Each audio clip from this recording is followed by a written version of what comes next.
जय सिया राम मित्रों। अगर कभी कभी सोचता हूँ कि जिंदगी में ऊपर वाला सब कुछ जानता है, सब कुछ देखता है, हमारे मन को भी देख लेता है, हमारे विचारों को भी भाप लेता है। ऐसे भगवान जब हमको सजा देना शुरू कर दे तो उनके दो हाथों में दो कौड़े दे दोगे और सारी शक्ति है भगवान की, और उससे वे हमें मारना शुरू कर दे हमारी गलतियों के कारण, तो हम कितना मार खाएंगे इसका अंदाजा हमको बराबर होगा। तुमको भी होगा, मुझको भी होगा। तो इतने सारे जो है गलतियां जीवन में हम करते हैं, गलत विचार और गलत आचरण करते हैं, एकदम ऐसा कि किसी को कहेंगे तो वो आपसे दूसरी बार मुंह मोड़कर चले जाएगा, आपकी ओर देखा भी नहीं जाएगा उससे। ऐसे ऐसे मन के विचार आचरण दुनिया से छुपकर, या दुनिया को पता न हो पर किसी को पता हो आपके जीवन में, ऐसे व्यवहार औरों से करते हैं हम, और अपनों से छिपाते हैं कि किसी को पता ही ना चले कि हम कैसे हैं। इस तरह का व्यवहार आचरण हम दिन भर करते रहते हैं और फिर परमात्मा से मार खाने से डरते हैं। मारेगा ना वो, तो कैसा मारेगा जरा सोच लो तुम। पर क्या कोई डर है? जीवन में कोई संकोच है? आदमी को एक बार माफ कर दिया जाए सारे गुनाहों के बदले, तो क्या वो दूसरी क्षण कोई गुनाह नहीं करेगा, कोई गलती नहीं करेगा, कोई जानबूझकर बुरा आचरण नहीं करेगा, बुरी सोच नहीं रखेगा? क्या एकदम दूध का धुला हो जाएगा? जरा विचार करो। परमात्मा ने अपने आप को कितना कठिन स्थिति में रखा है।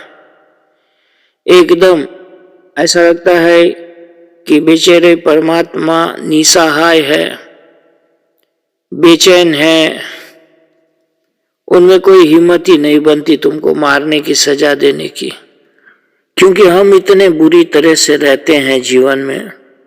पल पल, हर पल परमात्मा से दूर भागते हैं और एक असुर जैसा, एक राक्षस जैसा जीवन जीते हैं। ये हम सबको पता है कि हम क्या है, फिर भी परमात्मा सजा बहुत बहुत कम देता है। मैं तो कहता हूं कि 0.0001% सजा देता है, बाकी तो इतनी बार माफ किए जाता है भगवान, माफ किए जाता है कि पूछो मत। पर ध्यान रखो, हमारी एक ऐसी भावना, ऐसी धारणा बनी रहती है कि हमने तो कुछ किया ही नहीं है, हम तो कुछ करते ही नहीं है भैया, हम तो एकदम साफ सुथरे हैं।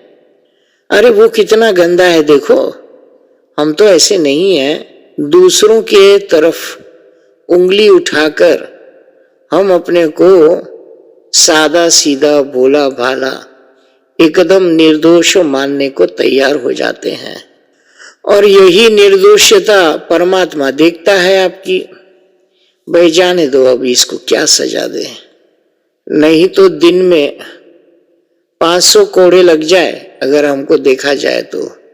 हमारी तृष्णा, हमारी मन के अंदर की बुरी भावनाओं को औरों के प्रति, किस तरह की भी हजारों तरह की बुरी भावनाएं, राग द्वेष की भावनाएं, देखो कितना अन्याय करते हैं हम अपने लोगों से, औरों से कितना अन्याय करते हैं। ना कभी हमको कोई सजा का डर है, ना होता भी है, सजा होती ही नहीं। पर इसीलिए तो बोला है साहब कि कितने ही लाखों योनियों में घूमते घूमते बड़ी मुश्किल से आपको ये मनुष्य जन्म मिला। तो 84 लाख योनियों में घूमते कैसे हो तुम?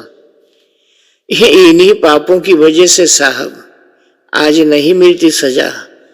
अगले जन्मों में, आने वाले जन्मों में मनुष्य जीवन तो प्राप्त होगा नहीं।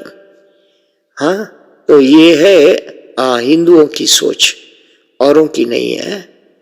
हिंदू धर्म में ये सोच है, क्योंकि हम मानते हैं कि सजा तो मिलनी ही चाहिए, चाहे इस जन्म में हो या फिर अगले जन्म में हो, और मिलती भी है। बार बार दुखी होते हो आप, किस वजह से होते हो? वो दुख देने वाला कौन है आपको? जैसे आपने दिया किसी को, आपको भी मिलता है वो दुख। बस सच कहता हूं मैं, फिर भी 0.0001% मिलता है। बाकी तो हिसाब होता है। जन्मों जन्म इस संसार चक्र में घूमते रहना है, इन सारी योनियों में घूमता रहना है, कभी मुक्ति प्राप्त नहीं होती। ये मनुष्य को मुक्ति कब प्राप्त होगी और कैसे होगी? तो जब वो इन सब से ऊपर उठेगा तब।